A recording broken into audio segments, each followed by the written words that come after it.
Murder के order से Hamas बुरी तरह घबरा गया क्योंकि इजराइल की खुफिया एजेंसी मोसाद अब तुर्की और कतर में ऑपरेशन के लिए मुस्तैद है, तैयार है। हमास की लीडरशिप कतर और तुर्की में रहती है, इसलिए जब से एर्दोआन ने इस बारे में सुना है, तुर्की के इजराइल को साफ शब्दों में यहां पर कह दिया गया कि उसकी जमीन पर अगर मोसाद ने मर्डर किया तो अंजाम बहुत बुरा होगा।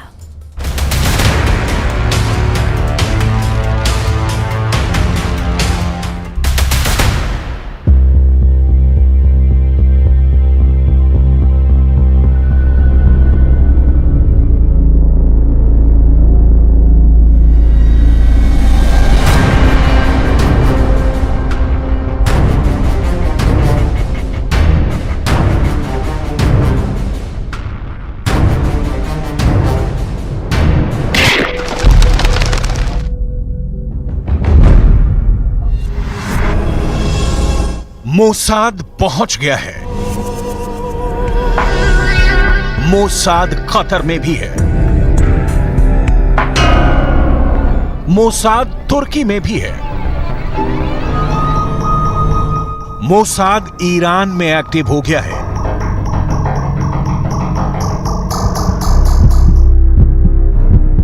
मोसाद सीरिया पर नजरें गड़ाए हुए है।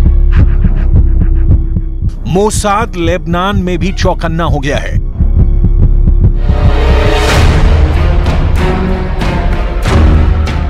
मोसाद ढूंढ कर मारेगा। मोसाद गलियों में तलाशेगा। मोसाद पार्क में, होटल में, रेस्टोरेंट में जहां देखेगा मोसाद गोली चला देगा।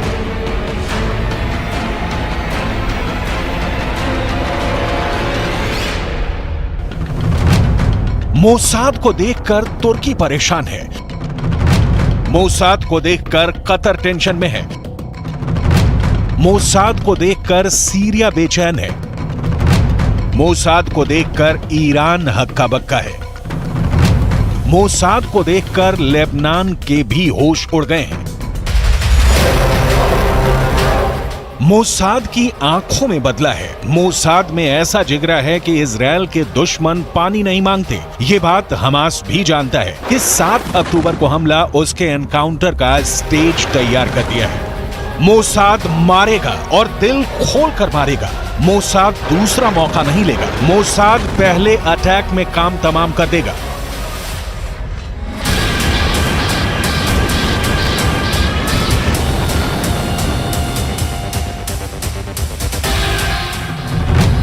मोसाद का टारगेट नंबर 1 इस्माइल हानिया। मोसाद का टारगेट नंबर 2 खालिद मेशाल। मोसाद का टारगेट नंबर 3 सालेह अल अरूरी। ये तीनों हमास के वो लीडर हैं जो गाजा से बाहर रहते हैं। गाजा से जो लिंक मिले हैं, उसके बाद मोसाद अचानक सुपर एक्टिव हो गया है। नेतन्याहू के ऑर्डर पर मुद्दा अब सिर्फ ऑपरेशन है और नेतन्याहू ने तो साफ साफ कह ही दिया है कि दुनिया का कोई कोना हो, चाहे वो गाजा हो या फिर कोई और, हमास का अंत फाइनल है और ये होकर रहेगा।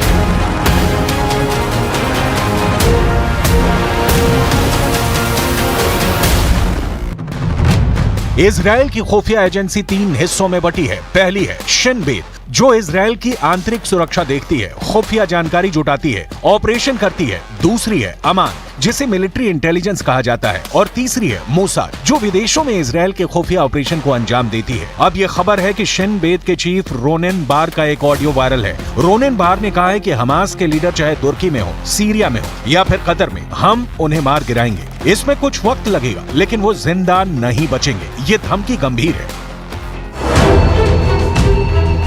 हमास समझ गया है कि अब मोसाद उसके लीडर्स का काम तमाम कर देगा, फिर चाहे वो कतर में छुपे हों, ईरान में छुपे हों, लेबनान या फिर सीरिया से लेकर तुर्की में जाकर छुप जाएं।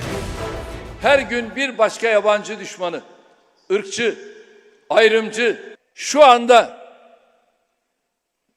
Gazze kasabı olan Netanyahu bir savaş suçlusu olmanın ötesinde Hamas का यही डर है जिसकी वजह से कतर और तुर्की की लीडरशिप भी घबरा गई है। कतर के अमीर शेख तमीम बिन हमाद अल थानी ने तुर्की के राष्ट्रपति को अपने देश बुलाकर मुलाकात की है। दोनों देश बहुत ज्यादा परेशान हैं। उनको मालूम है कि मोसाद एक बार किसी की सुपारी लेता है तो उसे खत्म करके ही दम लेता है। נמשיך במלחמה עד שנשיג את כל מטרותיה. ואי אפשר להשיג מטרות אלה ללא המשך התמרון הקרקעי. התמרון הקרקעי היה הכרחי כדי להביא את התוצאות עד עכשיו, והוא הכרחי כדי להביא את התוצאות בהמשך.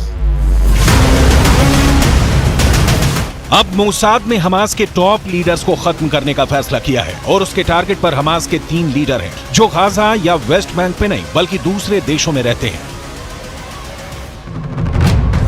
पहला नाम इस्माइल हानिया, उम्र 61 वर्ष, पद हमास का अध्यक्ष और हमास के पॉलिटिकल ब्यूरो का चीफ। इस्माइल हानिया का ठिकाना कभी कतर की राजधानी दोहा होती है तो कभी तुर्की का शहर इस्तांबुल। दूसरा नाम खालिद मेशाल, उम्र 58 वर्ष, हमास के पूर्व चीफ। ये भी हानिया की तरह खालिद मेशाल का भी तुर्की और कतर के बीच आना जाना रहता है। तीसरा बड़ा नाम सालेह अल अरूरी, उम्र 57 वर्ष, डिप्टी हमास के पॉलिटिकल ब्यूरो का उप प्रमुख। अरूरी का ठिकाना है लेबनान की राजधानी बेरूत और अरूरी के पास वेस्ट बैंक की जिम्मेदारी है। नेतन्याहू ने अपनी खुफिया एजेंसियों को ऑर्डर दे दिया है कि वो गाजा के बाहर हमास के लीडर्स को खत्म करने का ऑपरेशन शुरू कर दें। ऐसी रिपोर्ट अमेरिका की मीडिया में आ चुकी है। इसमें कतर से लेकर तुर्की हर ठिकानों पर हमास के लीडर्स को मारने का प्लान है। הפעלנו מאמץ חובק עולם, המוסד, צוות המשא ומתן, השב"כ, צה"ל, וקיימתי קשר ישיר ויומיומי עם הבית הלבן. כל המאמץ הזה נשא פרי.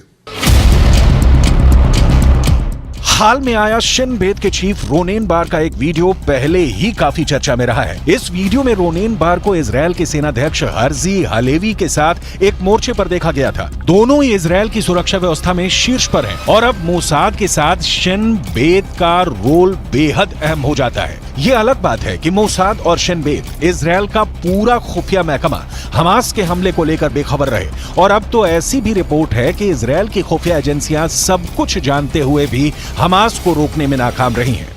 יש הערכה מטורפת, באמת, חסרת תקדים לדעתי, גם בציבור, גם בדרג המדיני וגם בחמאס. וזה הולך ומשתפר בכל המקומות האלה, אז גם תעבירו את זה לחיילים. וכנציג השב"כ, אנחנו במלחמה עובדים בשביל צה"ל.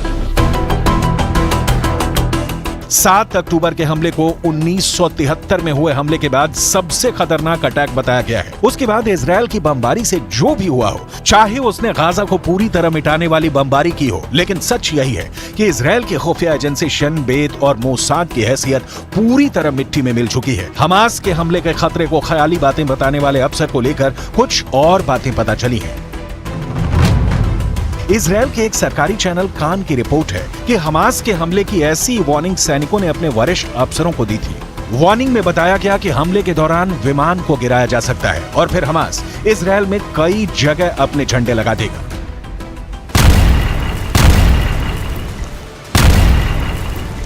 मोसाद और शिन बेत के टॉप के अफसरों ने अगर ऐसी रिपोर्ट खारिज की तो सवाल उठना लाजमी है। इंटेलिजेंस रिपोर्ट खारिज के कई मतलब निकाले जा सकते हैं। कई सवाल खड़े होते हैं जिसका जवाब मोसाद और शिन बेत को ही देना होगा। क्या मोसाद का वो बड़ा अधिकारी हमास से मिल गया था? क्या मोसाद के अंदर हमास की एंट्री हो चुकी है? क्या मोसाद के अंदर हमास का स्लीपर सेल बन चुका है जिसमें बड़े बड़े अधिकारी हमास के लिए डबल एजेंट बन गए हैं?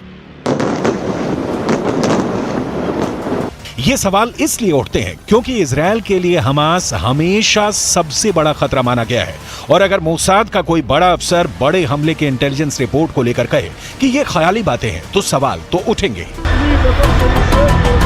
इजरायल चाहे प्लान कितने ही क्यों ना बना ले, लेकिन ये बात तो साफ हो चुकी है कि हमास को खत्म करने के लिए उसने जो ग्राउंड ऑपरेशन चलाया है उसमें वो जूझ रहा है। इसमें कोई शक नहीं, गाजा में उसके लिए सबसे बड़ी चुनौती हमास के लीडर याह्या सिनवार को खोजकर उसे मार डालना है। लेकिन अब तक इजरायल इसमें नाकाम रहा है। अब तक इजरायल ने हमास से जो बदला लिया है उसमें गाजा में हुई बमबारी में 15,000 से ज्यादा लोग मारे जा चुके हैं। इसमें 6,500 से ज्यादा बच्चे शामिल हैं और यही वजह है कि इजरायल की खुफिया एजेंसियों पर अब रिजल्ट देने का दबाव लगातार बन रहा है। ईरान तो बार बार कह रहा है कि इजरायल की हुकूमत फिरौन की तरह है। नेतन्याहू को बहुत जल्दी बड़े फैसले लेने होंगे। और इसमें मोसाद में उठापटक भी शामिल रहेगी। 7 अक्टूबर को जो डेंट मोसाद की इमेज को लगा है उसकी भरपाई करना मुश्किल है, लेकिन अगर इजरायल के इंटेलिजेंस नेटवर्क में हमास की एंट्री हो चुकी है तो समझ लीजिए कि नेतन्याहू को फिर बहुत बड़े हमले का सामना करना पड़ सकता है, क्योंकि 7 अक्टूबर को हुआ हमला तो फिर शुरुआत कहा जाएगा। इजरायल की सबसे बड़ी ताकत उसका इंटेलिजेंस नेटवर्क पूरी तरह खत्म माना जाएगा और इसी से जुड़ी है इजरायल की पूरी सिक्योरिटी, जिसमें घुसपैठ का मतलब नेतन्याहू से बेहतर कौन जानता है। इस वक्त पूरी दुनिया का फोकस गाजा पर है, इजरायल पर है, हमास के अगले कदम पर है और साथ में नेतन्याहू के फैसलों पर है। इस युद्ध में अगले कुछ दिन बहुत अहम होने जा रहे हैं।